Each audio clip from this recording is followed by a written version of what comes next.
Bella driven in. And oh no, wait, this weekend. By Chelsea Yeah, Green, this who has weekend. taken Sorry. over.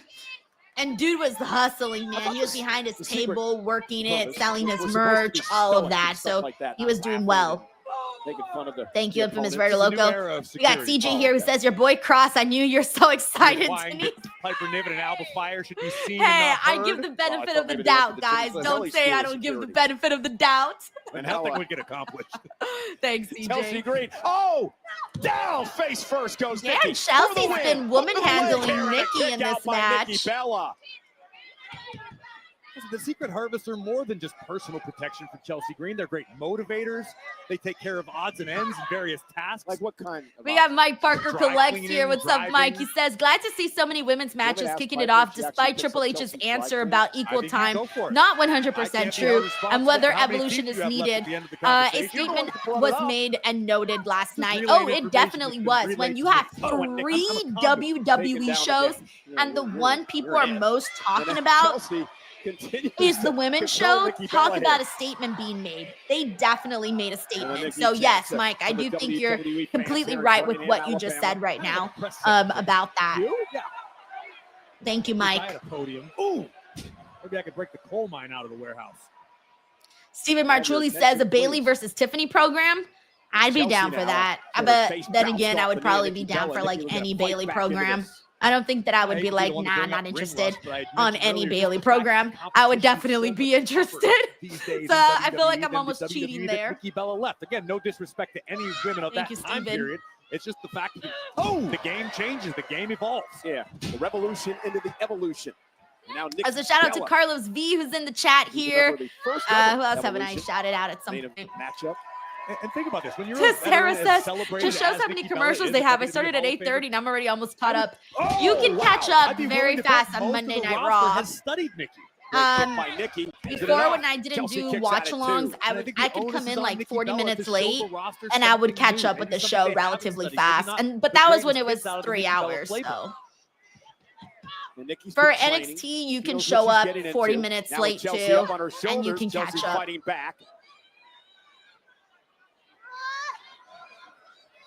For a neck breaker, perhaps. There it is. Chelsea into the cover for the win. Nikki kicks out at 2. Piper Niven. So Piper looks so stressed out. Like, my girl is not getting this victory. What more can be done? From Ms. Green into the neck breaker on Nikki Bella. Yeah, but Chelsea may be getting frustrated after Nikki. Hey, shout out to Lynette. We got Steve O'Carr in here too. What's up? And now, perhaps looking for the unprettier. Got Darren G here who says Nikki still got it. Yeah, she does. She's been doing fine in this match. I don't mind Nikki being out there and having matches because they're so popular, whether people like to admit it or not. The Bellas are popular. Knocked to the floor. Keep your eyes on Chelsea. And they're genuinely nice girls, by the way. Roll up by Nikki. At least all my interactions that I've had with them, they've always gone above and beyond to be friendly to me. So I just like have more of a respect for them for that, you know. Counter to block. Now Nikki's when you meet people and they're nice. Down goes Chelsea Green. The cover off the racket. Oh, and Nikki defeated Chelsea. I figured Nikki would defeat Chelsea, but still, that was a fun little matchup there. I wonder what they have in mind, like, because originally we know she was supposed to be working with Liv, but unfortunately Liv getting injured took her out of that picture. Oh, I'm sure Liv was probably bummed that she couldn't be part of Evolution last night. Would have been nice to have her there, but you know how it is. Fortunately, she's hurt. Matchup, and now the double team to Nikki Bella with that side slam by Piper Niven. The Secret Harvest. Hey, she's outnumbered here. If only Nikki Bella had a sister to come save her. And a moral victory for Chelsea. Oh, there's Stephanie. Oh, yeah, because Stephanie and Nikki had a little bond yesterday during the Battle Royal. Here. The winner of the Battle Royal. Oh, it's interesting seeing Stephanie not in her gear. Baker has her sights set on the clash in Paris, but looks all too eager to make a detour through the Secret Harvest. She's cleaning house. Ooh. LaCare cleaning house. Ooh, we're going to continue this partnership with Stephanie and Nikki. I would like that. That's cute. Nikki, Two Latinas right there, tonight killing it. In a return to Monday Night Raw.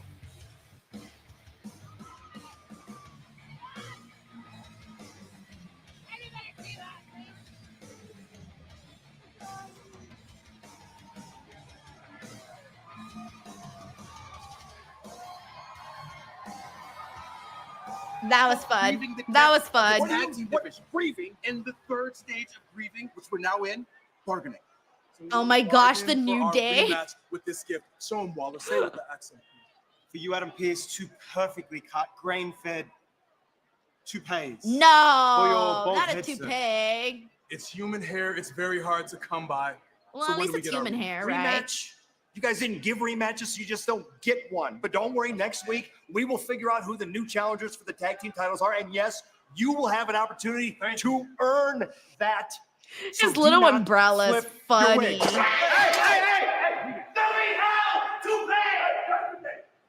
That's what I was looking for. Ah, Judgment Day's Ladies, leaving already? congratulations on your Damn. victory. Dom, you must be feeling great. Athletic, nimble, spry, hopping around on there. How are you? Spry. I mean, it was the adrenaline in my soul. But Adrenaline. also, Adrenaline I'm tender. And in you know, the I'm soul. not actually cleared. So that's your doctor's note. Yeah, it's my doctor's note. You know what's funny about that is after your little episode earlier, yes, it is funny. I mean, he called is up looking a little everybody. pale. And next week, you are scheduled to be reevaluated. But don't worry, if you're not clear and you have a doctor's note that says that, you have nothing to worry about. But if you are medically clear, as fast as I can, I'm going to write a contract for you to defend this Intercontinental Championship at SummerSlam against AJ Styles. Hey, Dom, don't worry about what Pierce says, okay? That would be funny if they did like an in-ring evaluation. Have him out there with the little chair that you sit at the doctor's office. Bring the doctor out. Is AJ praying?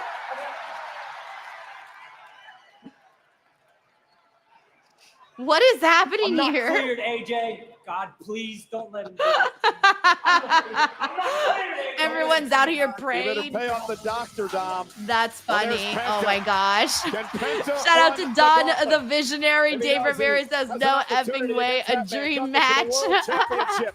We got SummerSlam. who else we got in Gunther's here? live. Tanisha Hicks says they're making the SummerSlam matches very quickly. Yeah, we're about to get a really big one. I mean, we'll know the real big one for Gunther by the end of tonight. So that is pretty interesting as to how fast they're coming together, especially since we are super close to freaking 2-night SummerSlam. And I don't even know what the buzz feels like right now for that. On in my next guest. They are Brutus and Julius Creed. All right, let me catch up on some super chats as well. I think I'm a little behind.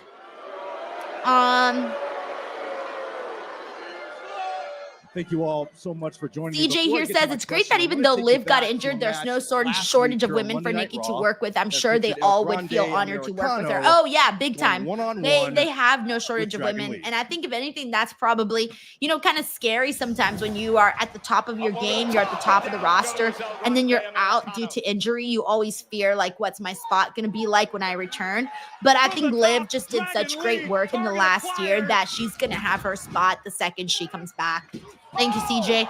CJ also says, Steph and Nikki, if that's not good enough to get you hard, Blue Chew, code Denise, hit them with that code.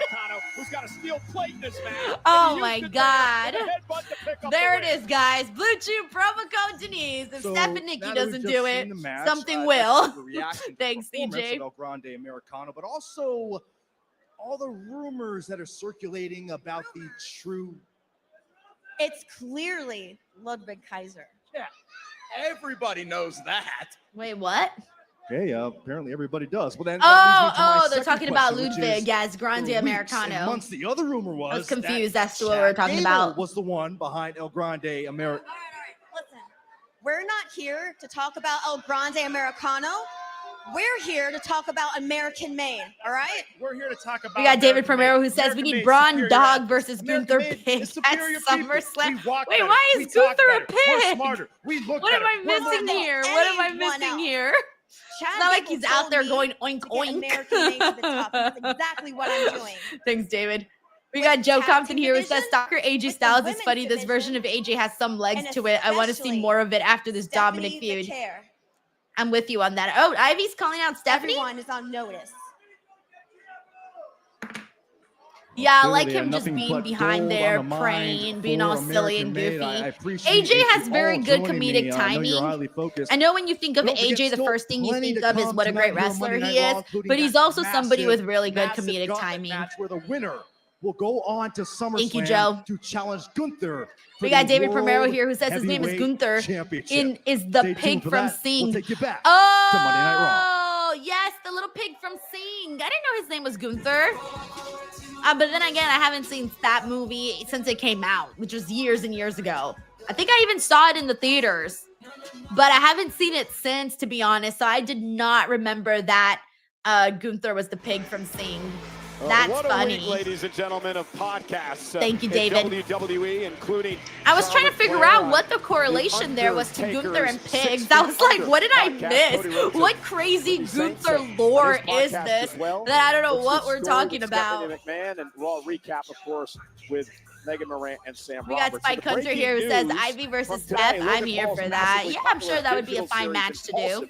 Will join the growing lineup of WWE and Fanatics digital shows. With nearly 1 billion views on YouTube, Impulsive has become one of the world's biggest digital series since its debut in November. Oh, it's a Fanatics now. The show will continue to be available through Impulsive YouTube channel and all audio platforms. Now brought to you by WWE. God, just out there collecting those paychecks. Podcast Network. All right. In the meantime, let me go ahead and give some shout outs. Who's been in here in the chat that I haven't gotten a chance to shout out? I haven't had a Make chance sure to to do so after this Rusev promo. You and Sheamus put on one of the hardest hitting matches we've seen in recent memory, and it was you that came out on top. So I guess my question is, where do you hope to go from here? People call me God, but maybe I'm just a saint killing off iron snakes. But now the world knows what you know, what I know, what Sheamus already knew, that I'm better than him, tougher than him, and superior to him. That's why he was happy to see me go last. There's Sheamus. Banger after banger after banger. Easy there, St. Patrick. I'm not here to ambush you. That's not how I do things in my world. Dave's like, God, hell nah. How you stole our match by crushing my neck in. Guess what? No comment. He agrees that you're a dirty, cheating bastard. So guess what? We're having a rematch. Oh, we're doing a rematch? I know some people like this match and some people didn't when they did it last time. The appetizer. You have to save room for the main course. It's like so essentially it was pretty much the first half of the show was all the ladies. But yeah, once the gauntlet starts, we'll get back into a sausage fest. After banger. After banger. Marshman 96 says, oh no, not again. I'm sorry to the people who did not like this match. You're going to watch it again.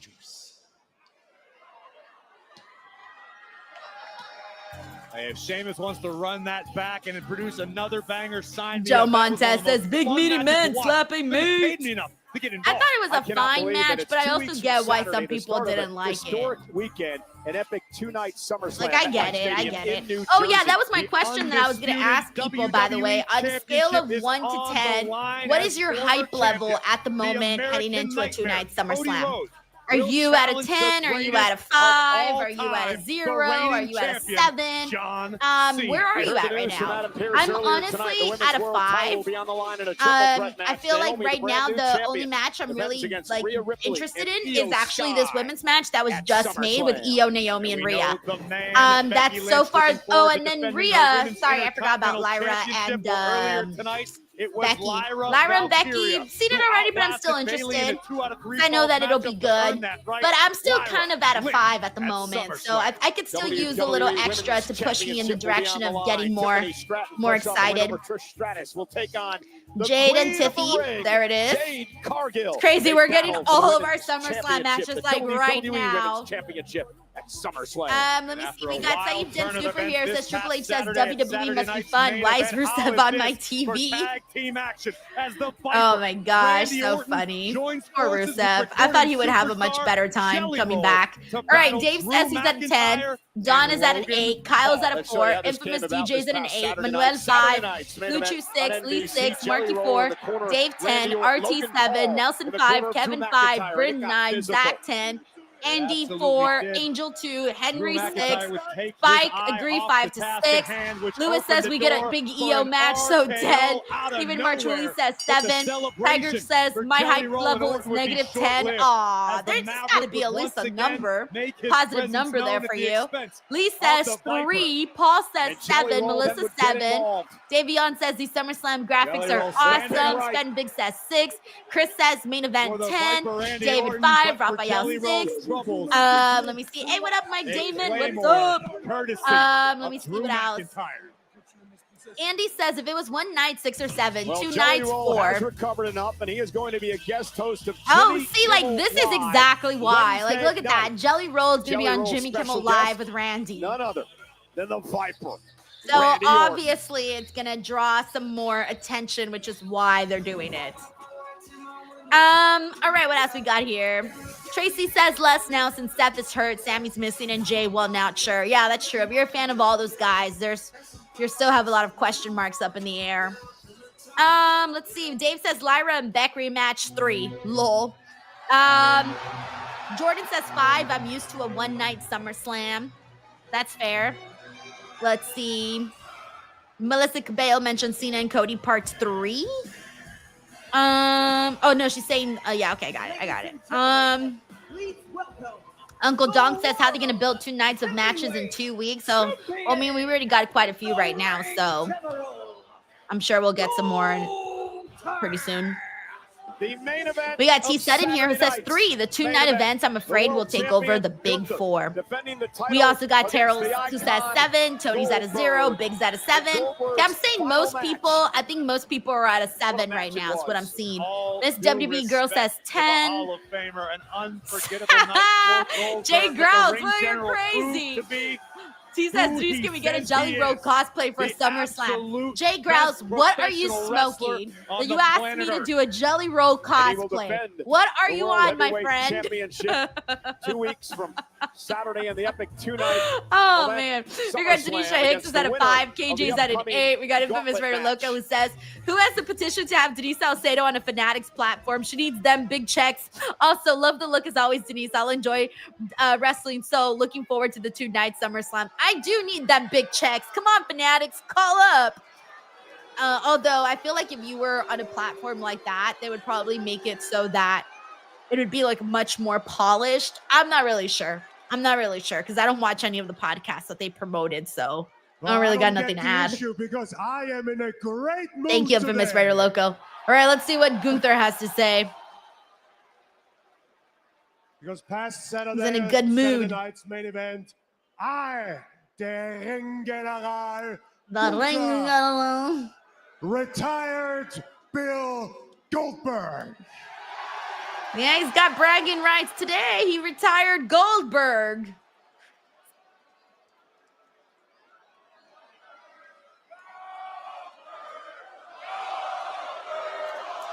Come on, Gunther, roast the people.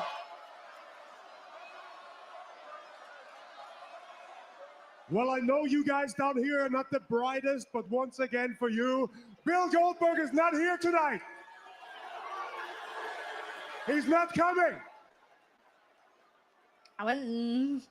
Because I held every promise that I made before that match. I bullied him. I humiliated him. I pushed him around. I blew him up. I choked him out. And I ended the myth of Bill Goldberg. Crazy. People are still bringing up the fact that he tapped out to Jay at WrestleMania. So there's only one question to raise right now. Who's next? Well, we're about to find out tonight who's next. For the Ringgeneral. The Okay, I was trying to do CM Punk's entrance and I failed. I was trying to do his entrance theme. That did not sound nothing like it. No, I can't do it. Moments, I'm gonna take a seat at my nice suite up there, and Fancy. 5 of the finest competitors in WWE With today those shoes and are those going to outfits, I compete expect nothing for less from my Gunther. Amusements. And to identify who's going to be the official challenger for the Ring General at SummerSlam. The winner of that match, I really don't care. Because for me, when that bell rings, they're all the same. There's Braun. Bring them dogs out. We about to start barking. All right. Let's see what we got here. See what everyone's saying. We got CJ here says Tiffany versus Jade is a choice the Wolves will be out. Yeah, that was not a match I was expecting, but that's where we're going. Actually, wait, didn't they have a confrontation at one point on a SmackDown? They might have had like a little mini confrontation. I'm not sure if we really saw that or I dreamt that. We might have seen it or I might have dreamt it. One of those two. No, I'm pretty sure we saw it. We saw it, right? Like a little Jade Tiffany confrontation on one of these SmackDowns like a couple weeks ago, months ago. All right, losing it, guys. I'm losing it. David Primero says, I'll rate SummerSlam 11 if women main event both nights. Damn, David. Well, technically, we're talking about our feelings heading towards it. Once we come out of SummerSlam, totally different topic, but yeah. Gunther looks like he would welcome it. Infamous Very Local says, gotcha. Gotta watch the Cody one. They blur the lines, but do quite a bit of AEW wrestlers talk, mentioning Bucks, etc. The Kevin Owens one was hilarious, and Ricky. Okay, I always thought that they'd be like super polished podcast, but maybe I'm wrong, man. I haven't given them a chance, to be honest. I really haven't.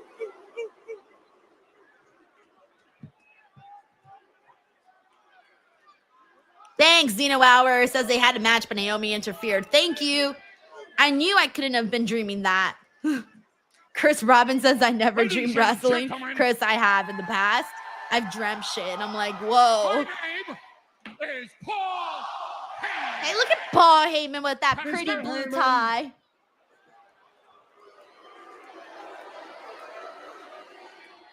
I'm very aware of what your name is. I made my points, and I'm really not interested in listening to what you have to say. So I'm going to leave now.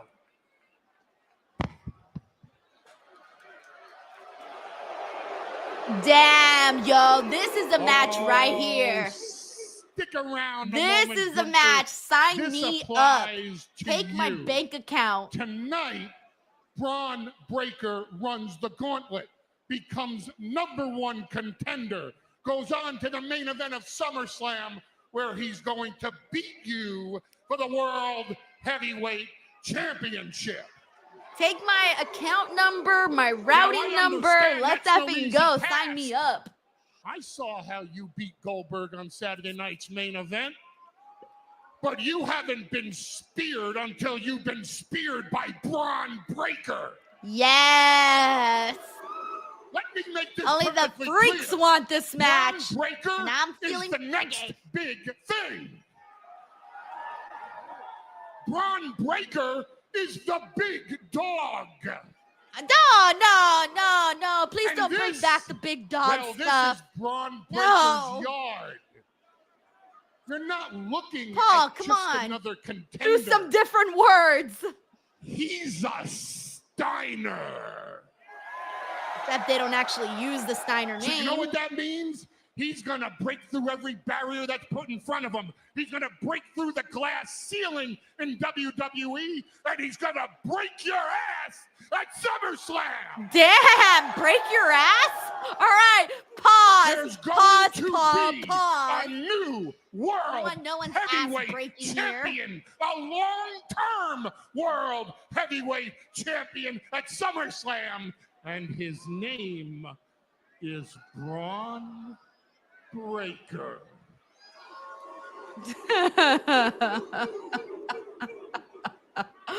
Oh, man.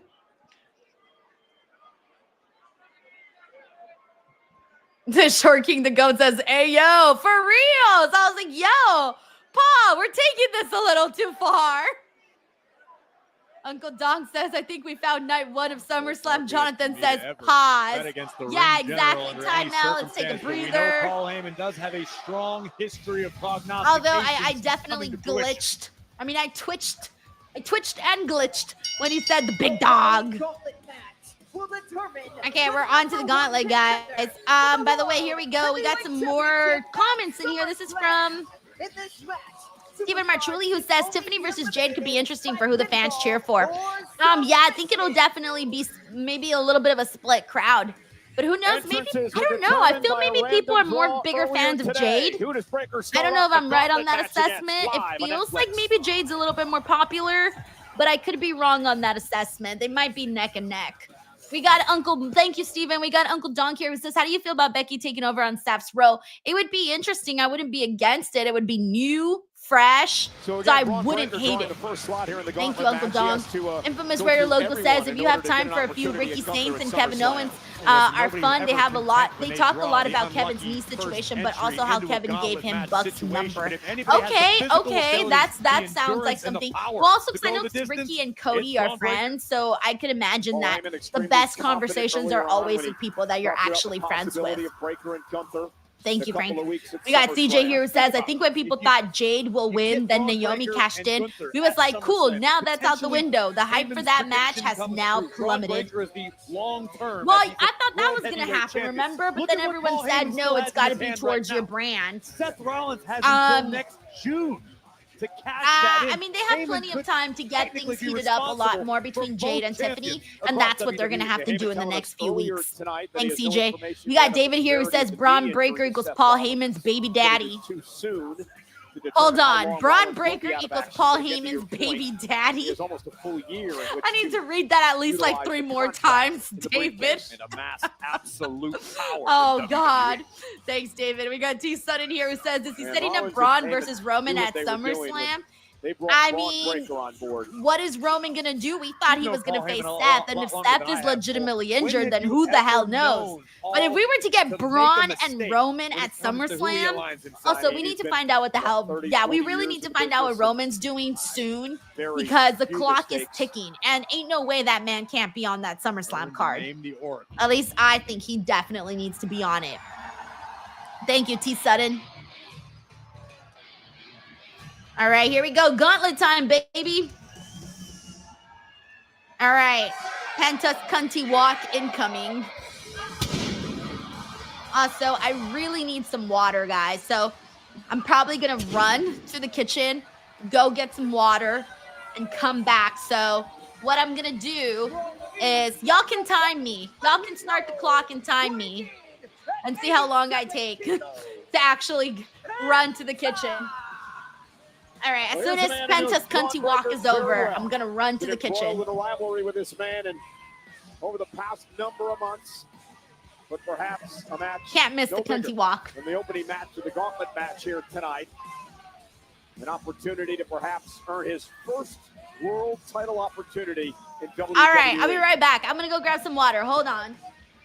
Penta's only been in WWE for a short period of time, but think of what he's already accomplished. But arguably the biggest task he's faced is about to happen right now.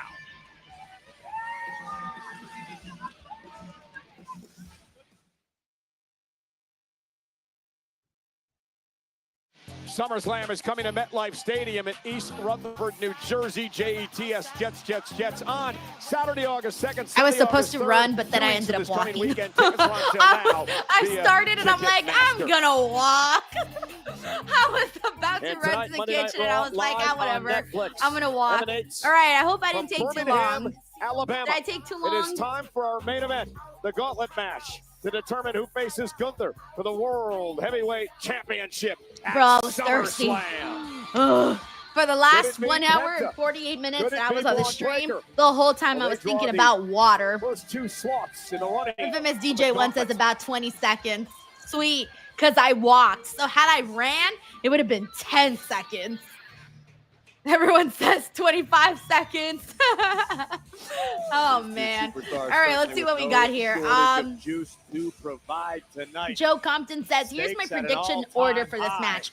Breaker, The Penta, 38th Knight, Uso, Gauntlet then match will be Punk. long and illustrious Oh, history you're of saying Monday for Night the Raw. order of the first in gauntlet. well over a Yeah, year. possibly. I think And that's so what it'll much look like at too, stake. Joe.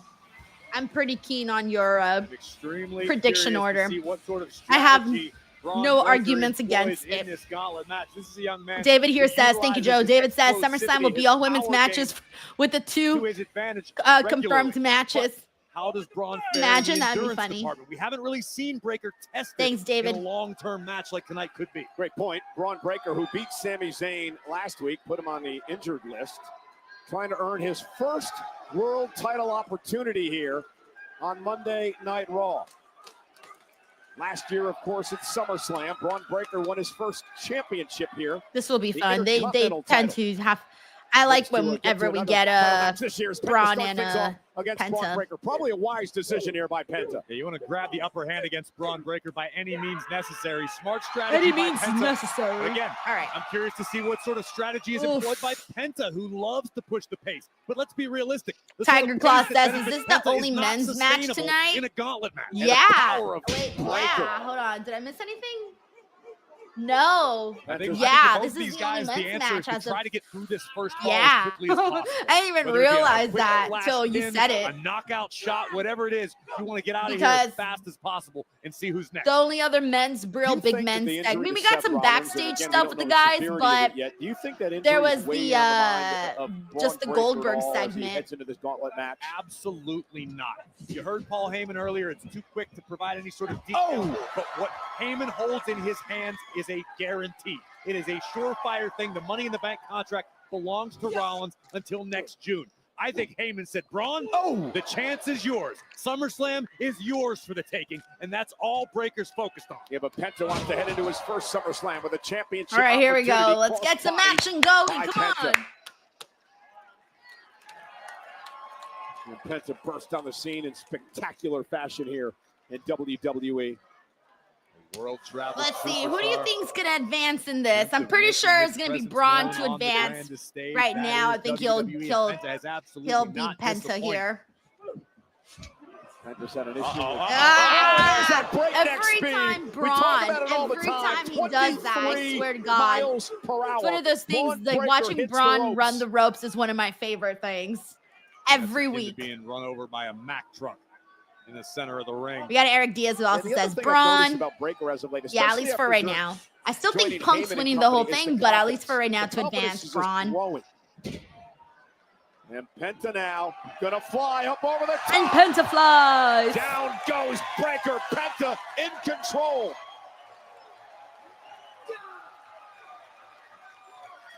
No fear. Davion Washington says, my goodness, Braun Breaker is fast. He really, really is. We got No One's here who sends in a super chat. No One's, thank you so much for sending this in. Says, Braun Breaker beats Penta and LA Knight, losing to Jay, and Jay beats Punk. Stay awesome. Thank you, No One's, for sending all of this. Breaker, let me read that again. Breaker to beat Penta, then beats LA Knight. You think he's losing to Jay, and then the finals, Jay and Punk. I would like it if the finals was Braun and Punk, but if Punk wins, I can't see him beating Braun. In that situation, I don't know what would happen. I really, really don't know what would happen. So I almost could see your scenario playing out where if they don't want Punk to beat Braun, they might prefer for him to beat Jay. So I can see your thought process on that. I get it. I get it. Thank you, No One. I think what we're seeing right now, even in this matchup, in this particular situation. Hey, what's up, Chad? Thank you so much for tuning into the stream. I'm doing good, man. I'm doing good. I'm feeling good. Also, Hip Clip, enjoy your enjoy the rest of your night. Here shortly. Trying to get we got T Sutton who says, as big as Braun is, still hard to believe that the speed, but his dad and uncle were fast for bigger guys. Oh, so fun to watch. He's so fun to watch. Oh, the disrespect you spew on a weekly basis. Okay, about the come on. Oracle. We got Paul here Heyman says has having scruples? Braun You and think he Seth gives as a damn world about anybody champions but together himself? would be kind of He's in his business to pad his pocket with money. He hooks his Yeah, he hooks if to Seth every cashed gravy in train once, that he well, can, depending and on what's he's going done on it with that again. whole Aaron injury Rollins in this thing, group. Oh, I cashed already in said his it earlier in the night. briefcase. Didn't pertain to Paul Heyman, but Or what if Braun wins the title and then Seth comes back and You know cashes who in Paul on Heyman cares Braun? about beyond himself? Braun Breaker. I don't Big know. Bronson Reed. We've Seth seen some freaking Rollins. craziness You happen, really so think it's not Heyman- out of the here's realm of cover now by possibilities. Penta. Isn't it I up saw for the kick out? AJ You think Martins, Heyman thank you so actually much for cares tuning about in. these God, guys? you got a membership. As soon as they can no longer Infamous DJ One provide says the Steiners were ahead of the monetary game. substance to him, Facts. he'll drop him. He's done it all his career. See, Delgado's in the building and says if Seth is out for a long time, I want him to I'm gift getting us out of Braun the harm's way, briefcase Cole. and let Braun Thanks. cash in Stick it up for eventually. me. That's right. Hey, gifting the briefcase. That's interesting. Don't be hiding behind us. Penta to the barricade. Also, shout out to Alex Johnson, who's also here. We got Javix99X, who's also here. Anayolo Mini. Oh, Anayolo, it's been a women's show so far, but we just started the men's gauntlet, and it's Braun and Penta. Hey, Ash Nicole, good to see you again. Thank you for tuning into the stream. Also, we got Toli Diox. I don't think I read that right, but thank you for being here. Hey, Big G's in the building. Cobra's in the building. Disagreement from me. I mean, he's the son of a dog-faced gremlin. For God's sake. Got Eric Diaz that says I want CM Punk to win. I think he will. You need a big match for the punker, you know, so I can see that happening, that being the big match. And just a few feet away from us, the Oracle grinning from ear to ear. Paul Heyman can already taste SummerSlam. How many nicknames can a guy have in his career? How many dollars can a man have in his bank account, Cole? It's endless. It's about being great in his business. Heyman's already a Hall of Famer. I like that Now he's person's just padding tear his this sign resume up. and his bank account. I liked the signs that we saw yesterday at Evolution too. There were some good ones. Has slowed the pace down to the Oh, way he likes it. Marshman, get out of here. Marshman says if Braun gets the title, Seth returns, cashes in a promo, and then finger poke of doom too. Bruh, can you imagine if they did the finger poke of doom? Turn Penta's lights Yo, out, cut somebody I would clean in half probably with shed one a of those tear. spears. A little tear. So funny. Right now, Thanks, Marshman. Breaker. Oh! Suplex. The Geek Show with David and Friends says, am I the only one who thinks Gauntlet matches are boring? Don't know why they keep doing them, especially on Raw and SmackDown. That is better set for a PLE. I like Gauntlet matches. I like Gauntlet matches, though, as long as they're not predictable. Sometimes WWE tends to make them a little predictable, where they always have, usually what they normally do is they'll have one guy win in the first part of the Gauntlet and continue all the way through. And then instead of having that person win, they end up having the last person win. That's usually what they do. So I like gauntlets when they switch it up. Heyman and Rollins, God knows what the future holds for Breaker. Chad here says, you think CM Punk will win a title soon? I think he will. But I've been saying that for the longest time, so I don't know. And that's disheartening for an opponent. Cover. Penta kicks it too. When you're someone who's world traveled and successful. But the reason why Penta, I do, oh damn, Gunther out there in them freaking nosebleed seats. Gunther enjoying this gauntlet match from his skybox. But when you're Penta and you're hitting Braun They should have Breaker given with him some of some your best wine or shots, something. And Breaker just eats them and smiles and keeps moving forward. That will crush the soul of a competitor.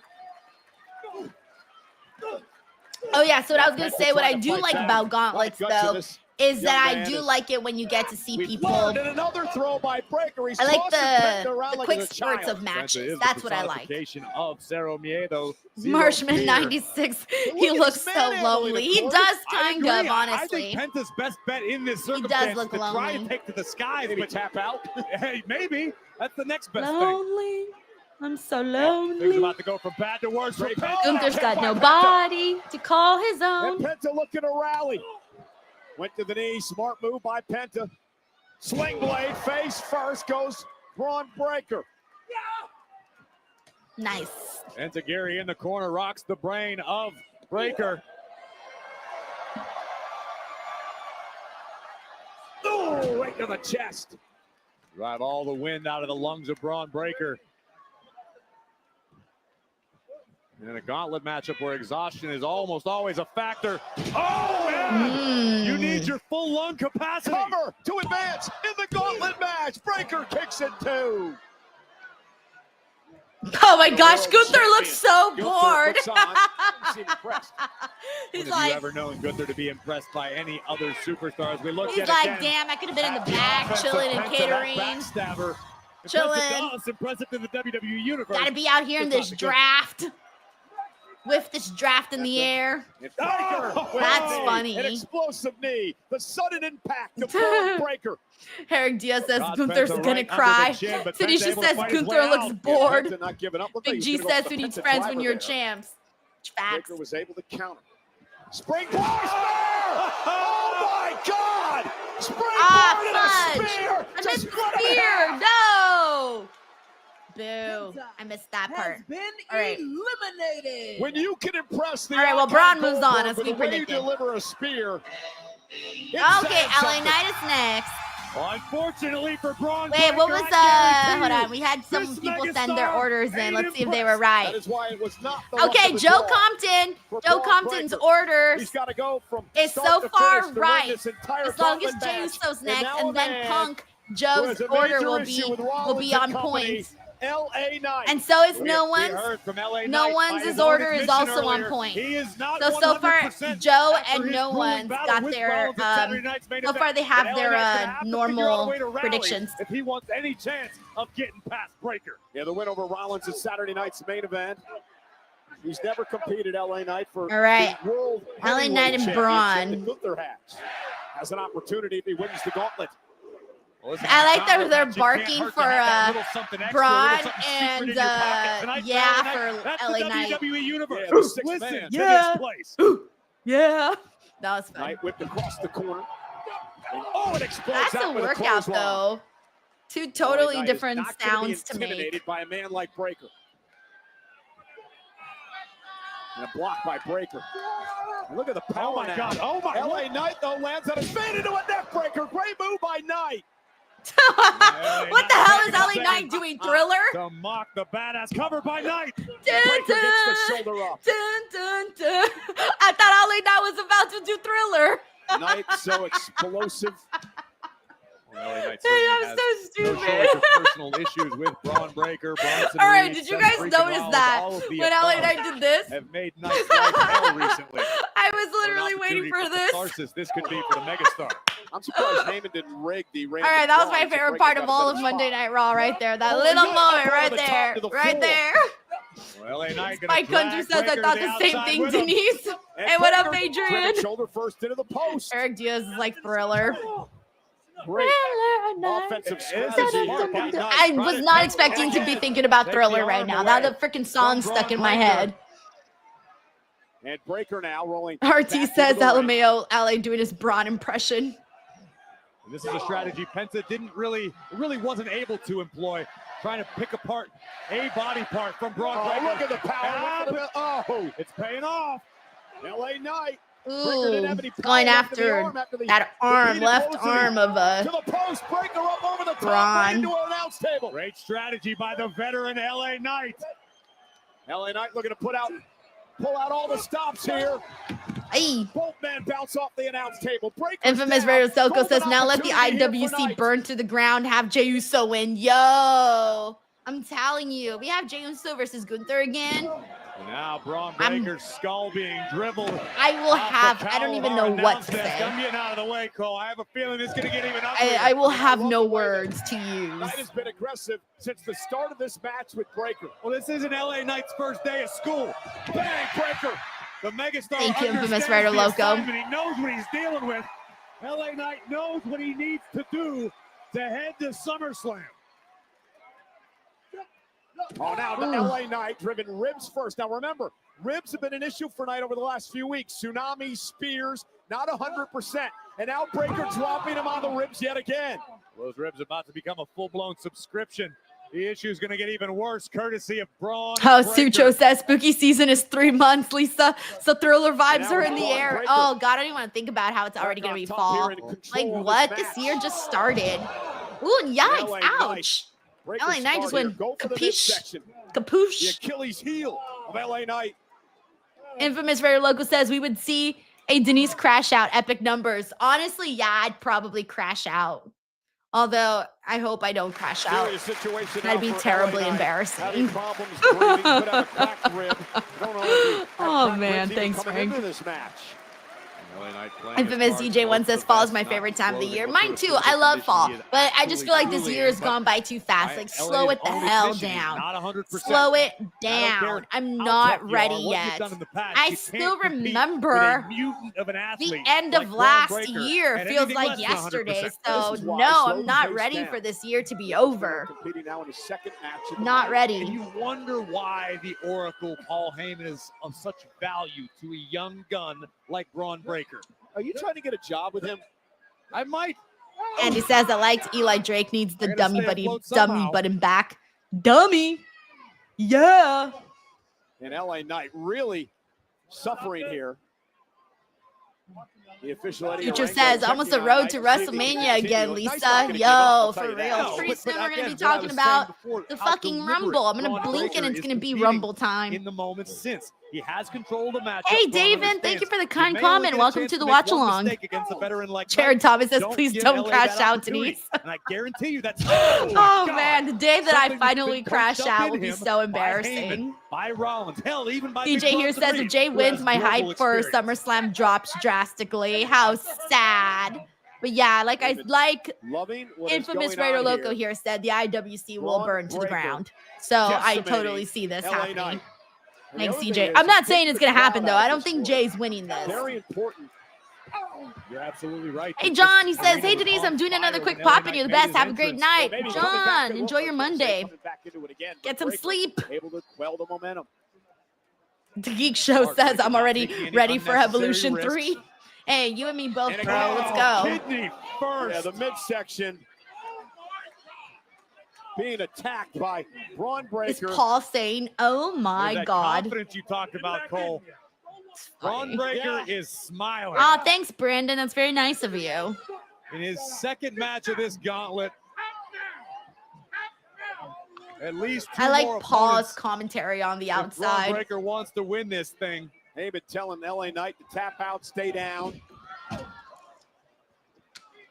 Knight sent across the ring again. Oh my God. And this has been a dissection. I mean, this has been a complete beatdown by Breaker. All right, 20 seconds and we're back from commercial break. So for those of you who are awaiting the commercial breaks to end, they will be coming to an end soon. Starting to get a bit uncomfortable. Oh no, Big Ten Baxter says, so many pro wrestling shows, I'm exhausted, drained, and defeated. Oh no. I feel like as long as one show rocked your boat, you should be okay. Poppy 18 says he got some dinner. Nice. Poppy 18, hope you're eating good. In his midst, Braun Breaker, who eliminated Penta in the Gauntlet match, it is now. Joe Compton here says if Jay wins, the Diz will turn heel. That's. I'll do you one better, Cole. It's not a diamond. I like Jay Uso, but I can't do Jay Uso versus Gunther again. I just can't. I can't. It'd be too much. Tracy here says $50 super chat if my boy Jay wins. Yeet. We've seen what Heyman has done to so many badasses in their careers here in WWE, able to take them. Let's go, Jay Uso! Jay Uso for the win! Knee right to the midsection again. I'm rooting for Jay Uso now. LA able to Thanks, kick Tracy. out. You're hilarious. Although last time Tracy did this, for those of you who weren't here, for Saturday night's main event, she said if LA Knight won, she would send a $50 super chat. And like we were literally just messing around. And then LA Knight won, and I was like, oh shit.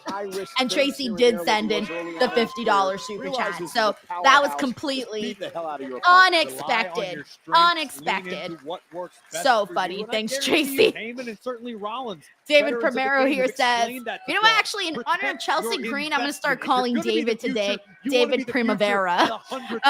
David here says, Punk win tonight. And at SummerSlam with AJ Lee's celebration.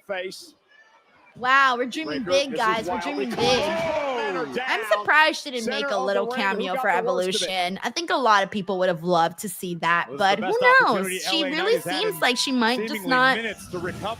I don't know. She might seem like she's just got other things going on in her life, which I know she does. And I think she had like a film or something.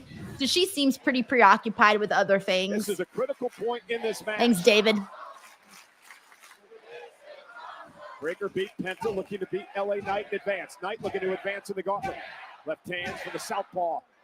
And then a big clothesline by Knight. You can hear the WWE Universe here in Birmingham is I want to do the Knight. barking thing again. Rallying behind the megastar. Looking to push LA to the next round of this CJ here says, gauntlet. got to be Punk or LA for me. Either would be fire. Good picks, good picks. Also, shout out to Samuel Muscles in the chat. What up, Samuel? We also got RT. Fourth quarter comeback by Knight. Infamous DJ one says, you bought her fandom. Tracy bought my fandom. I'm easily sold. Hooks the leg. Like the $1 Million Man said, everybody's got a price. $1 Million Man was not lying. He was not lying. Elbow We all got a Knight price. right to the heart of Braun Breaker. So close that it did force the Oracle, Paul Heyman, off his seat on our announce table and ringside. Wish he'd stay over there. Knight now went for another neck breaker. For BFT, perhaps. Oh, Braun Breaker, my goodness, what a counter. Two. Big Time Baxter says he watched SmackDown, Ring of Honor, Card of Supercard, Great American Bash, All In, Evolution, Raw in the span of 3 days. All right, Big Time Baxter, you did even more than me. Yo, I would be spent too. How the hell did Braun Breaker survive being stacked up like that by LA Knight? Breaker trying to fight out of this, lands on his feet. LA Knight again, the midsection given out.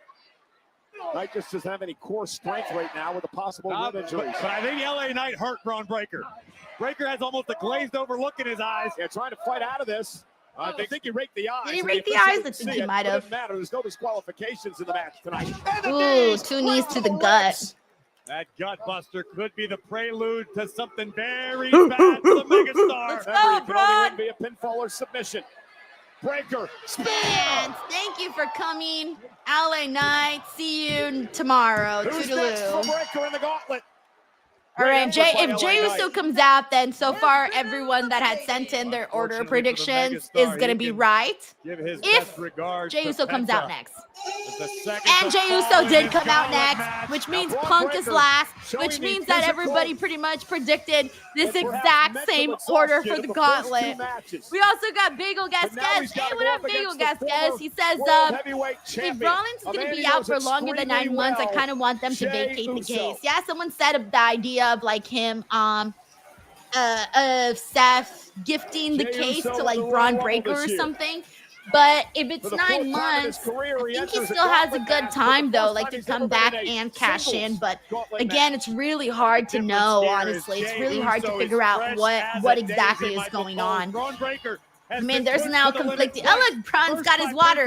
Hey, me and Braun got the same water. That unpredictable badass now realizes what he must do. Anyways, it's very hard, especially now there's some conflicting reports on that, so I don't even know what to think anymore.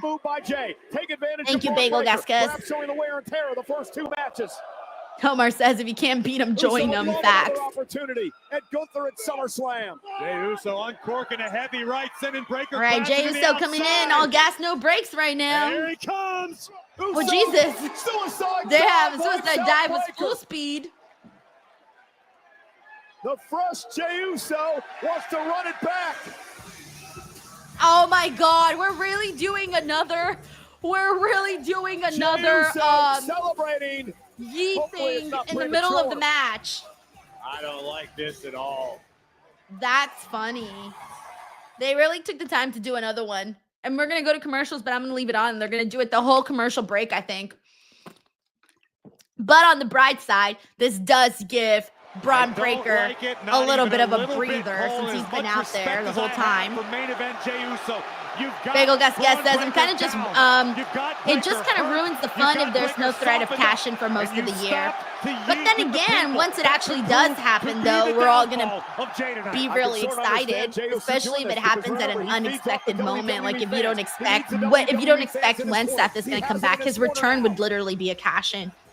So the cash-in would be kind of cool. It would kind of, again, like you said, it would suck, but at the same time, when he did cash in, it would be pretty sick. Whoever they want, but unfortunately, the Thank you, Bagel Gaskas. aren't going to come in here and do the work. We got one monkey in the building. What's up? We got Christopher Snow. He says, honestly, a good time for a commercial. Well, to your point, it's allowing Braun Breaker. Okay, they didn't end up doing it that long. I thought they were going to do it the whole, like, 3-minute commercial. Jey Uso. I think the world of him as a competitor, as a person. Hey, Keon Davis, what's up? We're watching the Gauntlet right now on Raw. We're towards the end of it already. It's Braun and Jay. He's already beaten Penta, LA Knight, and now it's Jey Uso. Did Jay stop in the middle of the match with Gunther? No, good point. The only kind I make. Jey Uso now, big right hand. We got Dave Schultz. He says, let's effing go, Jey Uso. I mean, hey, I get $50 if Jey Uso wins, so. His head in disbelief. Yeet. Cover by Jay. We got CJ here who says, could you see down the line, Braun wins the World Heavyweight Championship, and then Seth returns and cashes on him and likely would give him a little 2004 Triple H Orton vibe. I was literally saying that like 40 minutes ago, I think. I did consider that as a huge possibility. So yeah, it's not out of the realm of possibility at all, because it did cross my mind, CJ. So I'm with you. It could be a thing. Thanks, CJ. Thanks for the kind comment, Chad. That one Irish wit, Corey, has turned it around. Hey, Dave. Oh, you're Dave Ramirez. Oh, good to know. I never know if people are like different accounts or not. So good to know. Wicked crossface right across the bridge of Jey Uso's nose. The problem now is Braun has once again slowed down the match. And this allows him to regroup. All right, we're back from commercial break in 20 seconds. Is a problem for Jey Uso. 20 seconds and we're back. That's what I'm saying. It's the problem for oh my gosh, I just realized Braun is yeeting. Braun's yeet was like, like his yeet was so weird. That was funny. I'm gonna have to see Braun Breaker yeet some more. I want to see more of that. Rally by Jey Uso. Uso in all types of trouble here, needs to find an escape route in a hurry. Shot to the body of Braun Breaker. And now a headbutt from the former World Heavyweight Champion. Jey Uso now top rope. Urgency now on Jey Uso's face, cross body, lateral press, hook of the leg, Breaker at 2.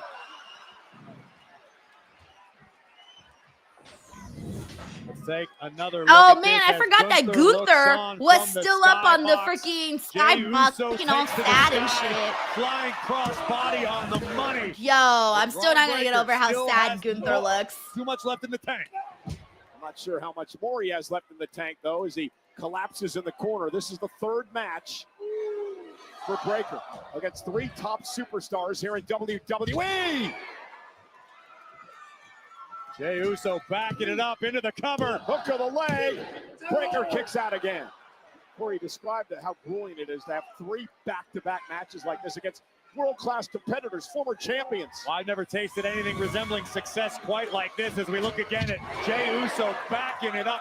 But it doesn't matter what you've done. It comes down to endurance, cardiovascular Andy Dershel says he's eating Cheetos up there by now. I don't think Gunther eats Cheetos. He doesn't seem like the type of person that would open a bag of Cheetos and chow down. He seems too fancy. And these aren't just a random. You usually don't see fancy people eating Cheetos in public. Me, I will fuck up the Cheeto bag. I don't care what I'm doing. You offer me Cheeto bags, I will take the Cheeto bags. Gunther, not so sure. Miraculously survived the Gauntlet.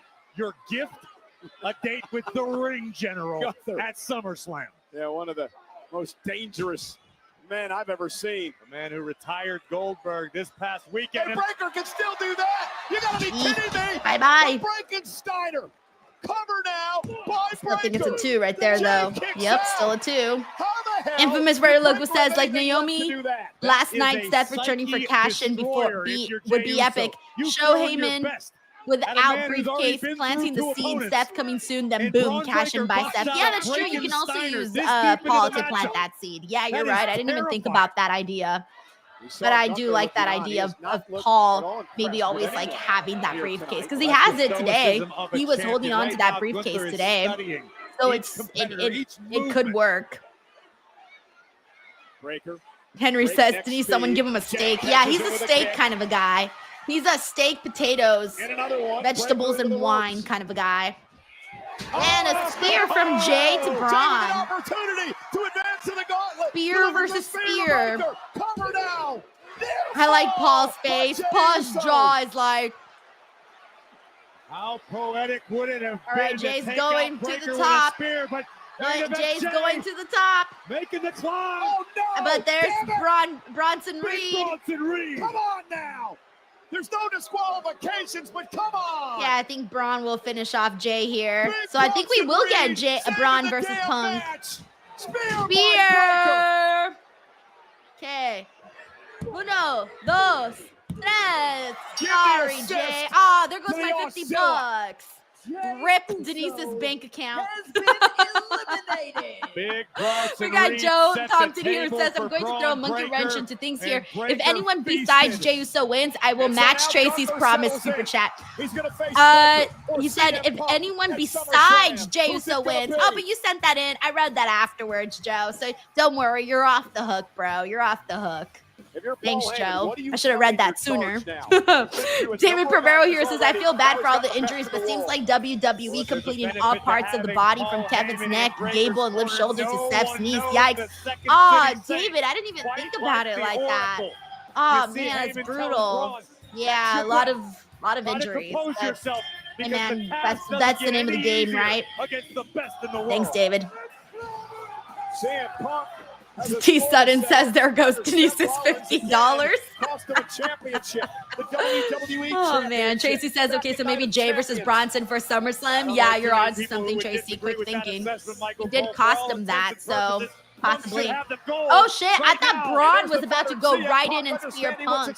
I literally thought that for a second.